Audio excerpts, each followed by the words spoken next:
Hi, this is Yogita. Welcome to 9 PM News Junction. రాష్ట్రంలో మరో 2 రోజులు వర్షాల అలర్ట్ ఇచ్చింది వాతావరణ శాఖ. హైదరాబాద్లో చాలా కాలనీలు ఇంకా నీళ్లలోనే ఉన్నాయి. గ్రేటర్లో సాయం పంపిణీ మొదలు పెట్టారు మంత్రులు. ఎన్నికల కోసమే హైదరాబాద్లో వరద సాయం అంటూ విమర్శిస్తున్నాయి విపక్షాలు. కరోనాపై నిర్లక్ష్యం వద్దన్న మోడీ, కశ్మీర్లో 4 టెర్రరిస్టులు హతం. మరిన్ని డీటెయిల్స్లోకి వెళ్లే ముందు న్యూస్ జంక్షన్ హైలైట్స్ చూద్దాం. మధ్య బంగాళాఖాతంలో అల్పపీడనం. మరో 2 రోజులు భారీ వర్షాల అలర్ట్.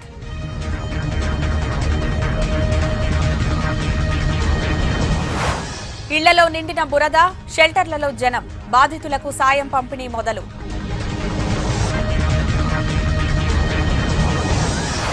అనుకున్న టైంకే గ్రేటర్ ఎన్నికలు. మనమే గెలుస్తాం. వరద సాయంతో ఇంటింటికి వెళ్లాలన్న కేటీఆర్.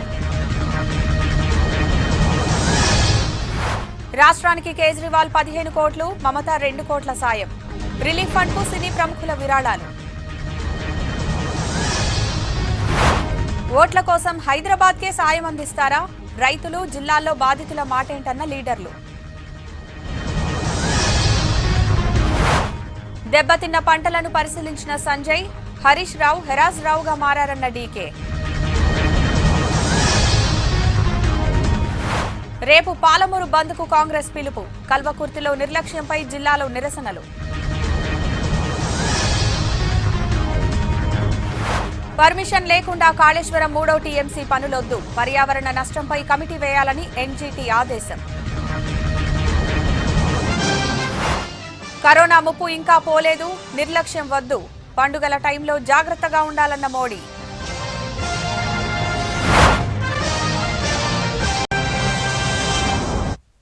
హైదరాబాద్ ను వర్షాలు వదిలిపెట్టడం లేదు. ఇవాళ కూడా సిటీలో వర్షం దంచికొట్టింది. చాలా ప్రాంతాల్లో మోస్తరు నుంచి భారీ వర్షం కురిసింది. రోడ్లపై నీళ్లు నిలిచిపోయి వాహనదారులు ఇబ్బంది పడ్డారు. మరో 2 రోజులు వర్ష సూచన ఉందని వాతావరణ శాఖ సూచించడంతో సిటీ జనాన్ని అలర్ట్ చేసింది జీహెచ్ఎంసీ.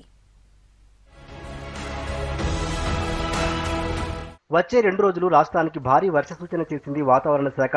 మధ్య బంగాళాఖాతం, దాని పరిసర ప్రాంతాల్లో కొనసాగుతున్న ఉపరితల ఆవర్తన ప్రభావంతో అల్పపీడనం ఏర్పడింది. దాంతో రేపు అక్కడక్కడ ఉరుములు, మెరుపులతో పాటు తేలికపాటి నుంచి మోస్తరు వర్షాలు పడే అవకాశం ఉందన్నారు వాతావరణ శాఖ అధికారులు. ఎల్లుండి 1-2 చోట్ల భారీ వర్షాలు కురుస్తాయని చెప్పారు. తూర్పు పశ్చిమ దిశగా ద్రోణి ఒకటి మనకి 15 డిగ్రీల నార్త్ లాటిట్యూడ్ దగ్గర కొనసాగుతూ ఉండటం వల్ల తెలంగాణలో రాబోయే 48 గంటల వరకు కూడా తేలికపాటి నుంచి మోస్తారు వర్షాలతో పాటుగా 1-2 చోట్ల భారీ వర్షాలు కూడా నమోదయ్యే ఛాన్సెస్ ఎక్కువగా కనిపిస్తున్నాయి. సిటీలో ఇవాళ కూడా చాలా చోట్ల మోస్తరు నుంచి భారీ వర్షం పడింది. ఎల్బీ నగర్, హయత్ నగర్, దిల్సుఖ్ నగర్, పెద్ద అంబర్పేట, తట్టి అన్నారం, కొత్తపేట, చంపాపేట, మలక్పేట్, మాదన్నపేట, సైదాబాద్ లో భారీ వర్షం కురిసింది. కోటి, నాంపల్లి, అబిడ్స్, లక్టీకపూల్, మెహదీపట్నం, జూబ్లీ హిల్స్, బంజారా హిల్స్ లోనూ వాన పడింది. మలికొండ, హైటెక్ సిటీ, మాదాపూర్, అత్తాపూర్, బేగంపేట, సికింద్రాబాద్ లో భారీ వర్షం కురిసింది. కొన్ని చోట్ల పెద్ద ఉరుములు, మెరుపులతో వర్షం పడింది. కాప్రాలో 5 సెంటీమీటర్ల వర్షపాతం నమోదైంది. ఫీర్జాదిగూడలో 2.5, హస్తినాపురం 2.3, హయత్ నగర్, వనస్థలిపురం 2.2, సంతోష్ నగర్, ఎల్బీ నగర్ లో 2.1, రాజేంద్ర నగర్, మలక్పేటలో 1.9 సెంటీమీటర్ల వర్షపాతం రికార్డైంది. ఉప్పల్, కార్వాన్, నాచారం, అల్కాపురి, గోల్కొండ, రామంతపూర్, నాగోల్లో 1.7 సెంటీమీటర్లు, ఆసిఫ్ నగర్, ఫలక్నుమాలో 1.5 సెంటీమీటర్ల వర్షం పడింది. ఎగువ నుంచి వస్తున్న వరదతో గండిపేట జలాశయం నిండు కుండలా మారింది. 1786.75 అడుగుల నీటి మట్టానికి చేరింది. మరో 4 అడుగుల నీరు వస్తే గండిపేట గేట్స్ తెరవనున్నారు. ఫుల్ ట్యాంక్ లెవెల్ కు చేరుకుంటుండటంతో లోతట్టు ప్రాంతాలను అలర్ట్ చేస్తున్నారు అధికారులు. ఏ సమయంలోనైనా గేట్లు తెరిచి నీటిని దిగువకు వదులుతామని చెప్తున్నారు. వారం రోజులుగా కురుస్తోన్న వర్షాలు రైతులను నిండా ముంచాయి. వేల ఎకరాల్లో పంటలు దెబ్బతిన్నాయి. నల్గొండ జిల్లాలో వరి, పత్తి పంటలు నీట మునిగాయి. కోతకు వచ్చిన వరి నేలపాలు కాగా ఎడతెరిపి లేని వర్షాలకు పత్తి నల్లబడింది. సిద్దిపేట జిల్లా హుస్నాబాద్ మండలంలో 100 ఎకరాల్లో పంటలు దెబ్బతిన్నాయి. వరి, పత్తి పంటలు పాడై రైతులు ఆవేదనలో ఉన్నారు. నష్టపరిహారం ఇవ్వాలని కోరుతున్నారు. వరద, బురదతో హైదరాబాద్ వాసులు ఇబ్బంది పడుతున్నారు. వరదల నుంచి కాస్త రిలీఫ్ దొరికినా ముంపు భయం జనాన్ని వదిలిపెట్టడం లేదు. చెరువులు ఉప్పొంగి ప్రవహిస్తుండటంతో చాలా ఏరియాల్లో జనాలు సురక్షిత ప్రాంతాలకు వెళ్తున్నారు. అపార్ట్మెంట్ల ముందు నీళ్లు నిలిచిపోవడంతో కొన్ని ప్రాంతాల్లో ఇంకా కరెంటు సప్లై లేదు.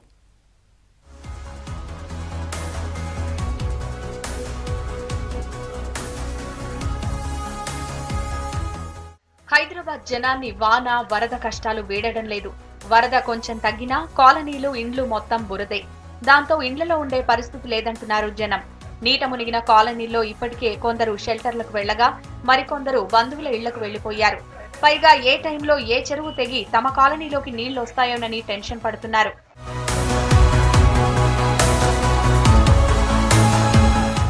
భారీ వర్షాలతో గుర్రం చెరువు, పల్లె చెరువు, అప్పా చెరువులు తెగిపోగా మరికొన్ని చెరువులు పూర్తి స్థాయిలో నిండి ప్రమాదకరంగా తయారయ్యాయి. గడ్డన్నారం డివిజన్లోని కోదండరాం నగర్, శారదానగర్, కమలనగర్ ప్రాంతాల్లో వారం రోజులుగా వరద నీరు కంటిన్యూగా వస్తోంది. మంత్రాల చెరువు కట్ట తెగడంతో మిథులానగర్, సత్యసాయినగర్ కాలనీలు ఖాళీ అయ్యాయి. మన్సూరాబాద్ చిన్న చెరువు నిండుకుండలా మారి ప్రమాదకరంగా తయారైంది.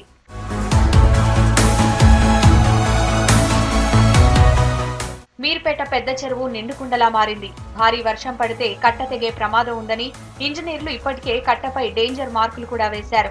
ఇసుక బస్తాలతో కట్ట తెగకుండా చర్యలు తీసుకుంటున్నారు అధికారులు. ఈ చెరువు తెగితే దిల్సుఖ్ నగర్ వరకు ముప్పు ఉండనుంది. కట్టకు వంపు వైపు నుంచి నీళ్లు దిగువకు వెళుతున్నాయి.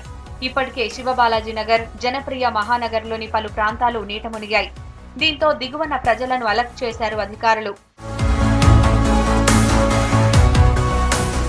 కాక్సాగర్ చెరువు నిండుకుండలా మారింది. ఏ సమయంలో అయినా తెగే ప్రమాదం ఉండడంతో ఎమ్మెల్యే వివేకానంద్, ఎమ్మెల్సీ షంబీపూర్ రాజు, సిపి సజ్జనార్ చెరువును పరిశీలించి పరిస్థితిని సమీక్షించారు. ప్రజలెవరూ ఆందోళన చెందవద్దని, వరద ప్రవాహాన్ని మళ్లించేందుకు చర్యలు చేపట్టామన్నారు.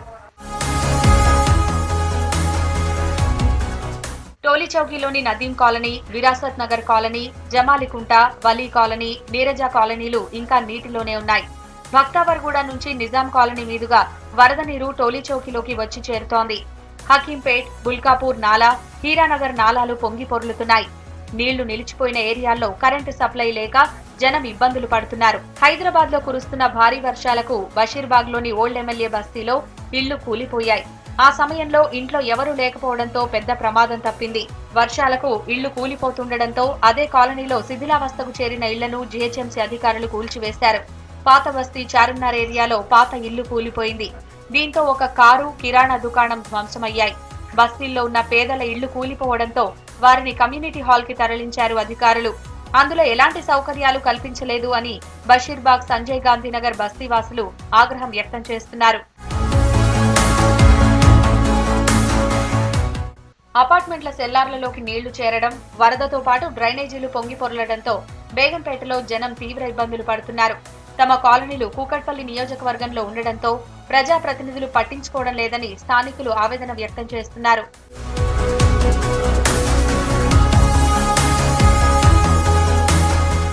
హైదరాబాద్ మయూరి మార్గ్లోని దేవనాగరి బ్లైండ్ స్కూల్ ఇంకా బురదలోనే ఉంది. దాదాపు 2000 మంది విద్యార్థుల డేటా బురద పాలైందని చెబుతున్నారు నిర్వాహకులు. కొత్తగా ప్రారంభించే స్కూల్ కి ఏం కావాలో అవన్నీ కొనాల్సిందేనంటున్నారు. వరద సాయం కోసం హైదరాబాద్ కు 32 బోట్లు చేరుకున్నాయి. ఏపీ నుంచి 5, జిల్లాల నుంచి 27 వచ్చాయి. ముంపు ప్రాంతాల్లో ఎక్కువ బోట్ల ద్వారా సహాయక చర్యలు చేపడతామన్నారు అధికారులు. వర్షాలతో హుసేన్ సాగర్ కు వరద కొనసాగుతోంది. ఫుల్ ట్యాంక్ లెవెల్ మెయింటైన్ చేస్తూ నీటిని దిగువకు వదులుతున్నారు.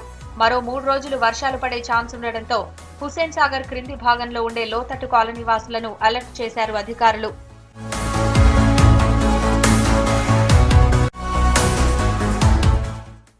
హైదరాబాద్ లో వరద సాయం 10,000 పంచుతున్నారు మంత్రులు. తక్షణ సాయంతో టీఆర్ఎస్ నేతలు, అధికారులు ఇంటింటికి వెళ్లాలన్నారు కేటీఆర్.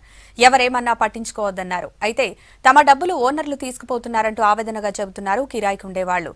మరోవైపు సీఎంఆర్ఎఫ్ కు సినీ, రాజకీయ ప్రముఖులు విరాళాలు ప్రకటిస్తున్నారు.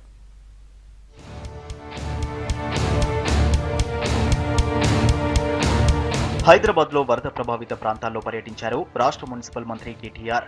ఖైరతాబాద్ పరిధిలోని ఎంఎస్ మక్తతో పాటు షేక్పేట్లోని నదీం కాలనీ, నాగోల్లోని లింగోజీగూడలో పలు కుటుంబాలతో మాట్లాడి తక్షణ సాయంగా ప్రభుత్వం తరపున 10,000 రూపాయల నగదును మంత్రి కేటీఆర్ అందించారు. మంత్రి తలసానితో కలిసి ముంపు ప్రాంతాల్లో పర్యటించారు. ప్రస్తుతం అందిస్తున్న 10,000 సహాయం తాత్కాలిక, తక్షణ సహాయం మాత్రమే అని, వరదల్లో ఇల్లు పాక్షికంగా, పూర్తిగా నష్టపోతే వారికి మరింత సహాయం అందిస్తామని తెలిపారు. గ్రేటర్ హైదరాబాద్ వరద బాధిత ప్రాంతాల్లో 3 నుంచి 4 లక్షల కుటుంబాలకు డబ్బులిస్తామన్నారు. అవసరమైతే ఆర్థిక సాయం పెంచుతామన్నారు. తాత్కాలికంగా ఒక 10,000 రూపాయలు ఈరోజు ప్రభుత్వం తరఫున మీకు వెంటనే కొంత తక్షణ సాయం అందించడం జరిగింది. అదే రకంగా అధికారులు ఇల్లు తిరిగి పాక్షికంగా దెబ్బతిన్న ఇల్లు, పూర్తిగా దెబ్బతిన్న ఇల్లు కూడా వారు వెరిఫై చేసి ప్రభుత్వానికి ఒక నివేదిక సమర్పించి దసరా తర్వాత ఆ డబ్బులు కూడా మీకు వెంటనే మంజూరవుతాయి. ఇది కాకుండా శాశ్వత పరిష్కారం ఏదైతే మీరు కావాలని కోరుతా ఉన్నారో గౌరవ ఎమ్మెల్యే గారితో నేను మాట్లాడి ఇటు నాగోల్ చెరువు నుంచి కిందికి మూసీకి నీళ్లు తీసుకొని పోయే విధంగా ఒక పరిపూర్ణమైన డ్రైనేజ్ సిస్టమ్ కూడా నిర్మాణం. జీహెచ్ఎంసీ పరిధిలోని ఎమ్మెల్యేలు, మేయర్, డిప్యూటీ మేయర్తో ప్రగతి భవన్లో సమావేశమయ్యారు కేటీఆర్. వరదలతో టీఆర్ఎస్ కు నష్టం లేదన్నారు. వరద సాయం అందిస్తున్నాం కాబట్టి ఎవరేమన్నా పట్టించుకోవద్దన్నారు. వరద సాయంతోనే ప్రజలకు దగ్గర కావాలన్నారు. కార్పొరేటర్లు ప్రతి ఇంటిని టచ్ చేయాలని సూచించారు కేటీఆర్. అనుకున్నట్టే గ్రేటర్ ఎన్నికలకు వెళ్దామన్నారు. 10 రోజుల పాటు ఎమ్మెల్యేలంతా వరద ప్రభావిత ప్రాంతాల్లోనే సహాయక చర్యలను పర్యవేక్షించాలని సూచించారు. జీహెచ్ఎంసీ షెల్టర్ క్యాంపులను సందర్శించి టాయిలెట్స్, దుప్పట్లు, మందులు, భోజనాల సౌకర్యాలు అందేలా చూడాలన్నారు. జీహెచ్ఎంసీ పరిధిలో ఉన్న ఎమ్మెల్యేలు, ఎమ్మెల్సీలు, ఎంపీలు 2 నెలల వేతనాన్ని ముఖ్యమంత్రి సహాయ నిధికి ఇచ్చేందుకు నిర్ణయం తీసుకున్నారు. వీరిని కేటీఆర్ అభినందించారు. అమీర్పేట్ గంజాయి బస్తీలో వరద బాధితులకు 10,000 ఇచ్చారు మంత్రి తలసాని శ్రీనివాస్ యాదవ్. వరద కష్టాలు త్వరలోనే తొలగిపోతాయన్నారు. ఎవరికి సాయం కావాలో ఆ సాయం అందరికి అందిస్తాం. మీకు 4-5 రోజులు ఇదే ప్రోగ్రాం ఉంటుంది. బట్ ఇటువంటి ఫ్లడ్ అనేది ఎప్పుడు చూడలే మనం చరిత్రలో. ఈ రోజు ఇటువంటి సందర్భంలో ముఖ్యమంత్రి గారు ఒక దేవుడిలాగా ఒక వరం ఇచ్చినట్టు పేదవాళ్ళకి. కాబట్టి 10,000 అంటే కంఫర్టబుల్గా ఉంటాయి. కాబట్టి దయచేసి ఆ విధంగా ముందుకెళ్తాం. అర్హులు కాని వారికి ప్రభుత్వం డబ్బులు ఇస్తోందని ఆరోపిస్తున్నారు కొందరు స్థానికులు. నీట మునిగి ఇబ్బంది పడుతున్న వారు కాకుండా ఓనర్స్ వచ్చి వరద సాయం తీసుకుంటున్నారని నిరసన తెలిపారు. దీంతో చెరిసగం ఇవ్వాలని అధికారులు నిర్ణయించారు. మీర్పేట చెరువు తెగిందనే వార్తలు కరెక్ట్ కాదన్నారు మంత్రి సబితా ఇంద్రారెడ్డి. చెరువును పరిశీలించిన మంత్రి పుకార్లు నమ్మొద్దని కాలనీ వాసులను కోరారు. ప్రజలను సేఫ్ గా ఉంచేందుకు అన్ని జాగ్రత్తలు తీసుకుంటున్నామన్నారు సబితా ఇంద్రారెడ్డి. ముఖ్యమంత్రి సహాయ నిధికి ఢిల్లీ సీఎం కేజ్రీవాల్ 15 కోట్లు, వెస్ట్ బెంగాల్ సీఎం మమతా బెనర్జీ 2 కోట్ల రిలీఫ్ ఫండ్ ప్రకటించారు. ఇప్పటికే 10 కోట్లు ప్రకటించిన తమిళనాడు సీఎం పళనిస్వామితో ఫోన్లో మాట్లాడిన కేసీఆర్ నగదుతో పాటు వస్తు రూపంలో సహాయం అందించాలని నిర్ణయించి ఉదారత చాటుకున్నారని అభినందించారు.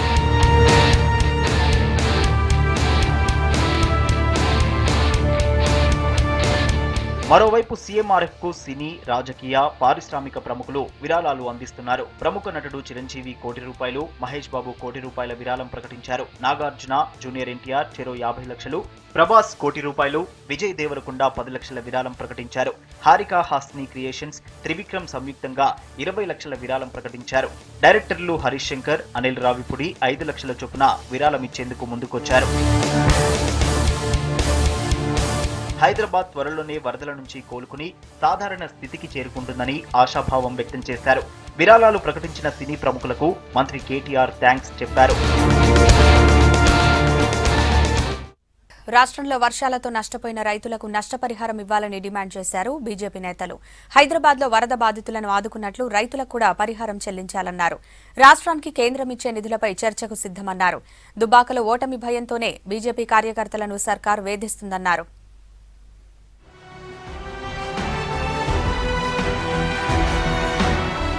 వర్షాలతో నష్టపోయిన రైతులను ఆదుకోవాలన్నారు బీజేపీ రాష్ట్ర అధ్యక్షులు బండి సంజయ్. కరీంనగర్, వరంగల్ అర్బన్ జిల్లాలో పర్యటించిన సంజయ్ భారీ వర్షాలతో నష్టపోయిన పంటలను పరిశీలించారు. ప్రభుత్వం వెంటనే రైతులకు నష్టపరిహారం చెల్లించాలని డిమాండ్ చేశారు. భూసార పరీక్షల కోసం అని చెప్పి కేంద్ర ప్రభుత్వం దాదాపు ₹125 కోట్ల కేటాయించడం జరిగింది. కానీ తెలంగాణ రాష్ట్రంలో ఎక్కడ కూడా కనీసం భూసార పరీక్షలు నిర్వహించకుండానే రాష్ట్ర ముఖ్యమంత్రి గారి పిలుపు మేరకు ఏ ఇబ్బంది వచ్చినా, ఏ కష్టం వచ్చినా మా ముఖ్యమంత్రి గారు ఆదుకుంటున్నారని ఒక నమ్మకంతో సన్నబొడ్డు పండించేది.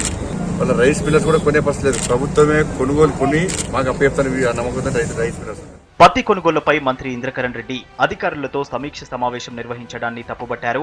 ఆదిలాబాద్ ఎంపీ సోయం బాబురావు కేంద్ర ప్రభుత్వ సంస్థ అయిన సీసీఐ కొనుగోలు చేసే పత్తి విషయంలో రాష్ట్రానికి సంబంధమేంటని ప్రశ్నించారు. ఇంద్రకరణ్ రెడ్డి గారు ఆయనకు సంబంధం లేని విషయం, సీసీఐకి సంబంధం లేదు, అది కేంద్ర ప్రభుత్వానికి సంబంధించింది. ఈయనేదో నా ఖాతాలు వేసుకోవాలన్న ఉద్దేశంతో నిన్న మొన్న సర్వే మీటింగ్ అధికారులతో మీటింగ్ పెట్టి సీసీఐ ద్వారా మొత్తం పత్తి కొనుగోలు చేస్తామనుకున్నాడు. నువ్వు కొన్నా కొనకుండా కేంద్ర ప్రభుత్వం ఖచ్చితంగా కొనడానికి సిద్ధంగా ఉన్నది. కేంద్ర ప్రభుత్వం చేసే పని కూడా మేమే చేసినామని గొప్పలు చెప్పుకుంటారు.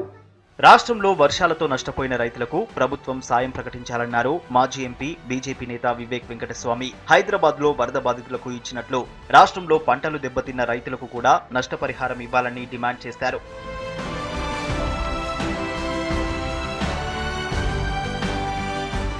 మంత్రి హరీష్ డైరెక్షన్ లో పోలీసులు పనిచేస్తున్నారని ఆరోపించారు. దుబ్బాక బీజేపీ అభ్యర్థి రఘునందన్ రావు తనిఖీల పేరుతో బీజేపీ నేతలు కార్యకర్తలను ప్రభుత్వం ఇబ్బందులు పెడుతున్నారన్నారు. దుబ్బాకలో భారతీయ జనతా పార్టీ బలంగానే లేకపోయే మంత్రి గారు ఐబత్ ఎందుకు చెందాలి? ఎందుకు అధికార యంత్రాంగాన్ని దుర్వినియోగం చేయాలి? ఎందుకు నిమిషం అధికారులందరూ కూడా ఆయనకే ఎందుకు రిపోర్ట్ చేయాల్సినటువంటి పరిస్థితి వచ్చింది? పాపం ఎస్ఐలు సిఐలు ఏం చేస్తున్నారు సార్ అంటే మాకేం తెలియదు సార్, దయచేసి కోఆపరేట్ చేయండి. టీఆర్ఎస్ కు దుబ్బాక ఎన్నికల భయం పట్టుకుందన్నారు బీజేపీ జాతీయ ఉపాధ్యక్షురాలు డీకే అరుణ. హైదరాబాద్ అభివృద్ధిపై కేసీఆర్ మాట తప్పారన్నారు. ముఖ్యమంత్రి గారు చెప్తారు మేము దుబ్బాక గెలిచేస్తున్నాం. మరి గెలిచేస్తుంటే ఎందుకయ్యా ఈ భయం మీకు? గ్రామాల్లో మీరు ఇచ్చినటువంటి ఏ హామీని నిలబెట్టుకున్నారని సిగ్గు లేకుండా పోయి ఈ రోజు బై ఎలక్షన్ వచ్చిందని ఎట్లా పోగలుగుతారు మీరు పోయి అక్కడ? నిన్ను హరీష్ రావు కాదు హరాత్ రావు అనాలి. ఫోన్లు చేసే సామాన్య పెన్షన్దారు కూడా బెదిరిస్తున్నామంటే ఇంకా అసలు నీకు ఒక స్థాయి ఉందా? ఎక్కడ దాకా దిగజారిపోయినా ఒకసారి గుర్తు చేసుకో. 1,00,000 ఉద్యోగాలు ఇస్తామని చెప్పి రాష్ట్ర ప్రభుత్వం మోసం చేసిందన్నారు బీజేపీ రాష్ట్ర ప్రధాన కార్యదర్శి ప్రేమేందర్ రెడ్డి. గత ఎన్నికల్లో ఇచ్చిన నిరుద్యోగ భృతి కూడా ఇవ్వడం లేదన్నారు. ఖమ్మం, నల్గొండ, వరంగల్ ఎమ్మెల్సీ ఎన్నికల సన్నాహక సమావేశంలో ప్రేమేందర్ రెడ్డి పాల్గొన్నారు. బీజేవైఎం నేతలు, కార్యకర్తలపై పోలీసుల దాడి, అక్రమ అరెస్టులను నిరసిస్తూ రాష్ట్ర వ్యాప్తంగా బీజేపీ కార్యకర్తలు నిరసన తెలిపారు. బీజేపీ నేతలపై జరిగిన దాడికి సీఎం కేసీఆర్ బాధ్యత వహించాలని డిమాండ్ చేశారు. కాళేశ్వరం ప్రాజెక్టును విస్తరించి 3వ టీఎంసీని ఎత్తిపోయాలన్న రాష్ట్ర ప్రభుత్వ నిర్ణయానికి బ్రేక్ వేసింది నేషనల్ గ్రీన్ ట్రిబ్యునల్. కేంద్రం అనుమతిస్తే ఈ పనులపై ముందుకెళ్లాలని స్పష్టం చేసింది. కాళేశ్వరం ప్రాజెక్టుకు పర్యావరణ అనుమతుల్లో వైలేషన్స్ జరిగాయని తేల్చి చెప్పింది. అయితే ప్రాజెక్టు పూర్తి కావడంతో ఉపశమన చర్యలు తీసుకోవాలని ఆదేశించింది.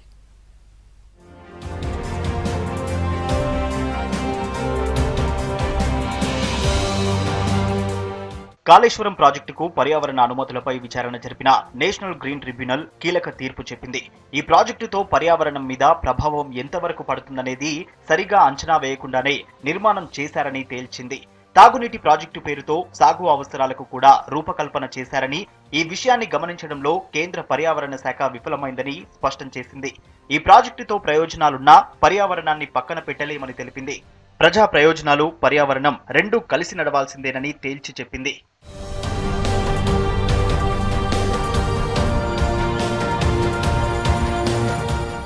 కాళేశ్వరం ప్రాజెక్టు పూర్తి కావడంతో పర్యావరణ ప్రభావం, తీసుకోవాల్సిన చర్యలు, పర్యావరణ అనుమతులపై కమిటీ ఏర్పాటు అవసరమని స్పష్టం చేసింది ఎన్జీటీ.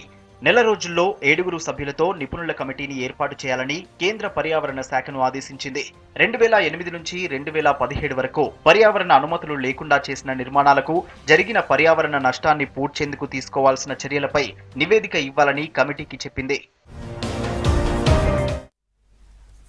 ఇవి ఇప్పటి వరకున్న అప్డేట్స్. కమింగ్ అప్ 3 వార్తలు. Keep watching V6 news.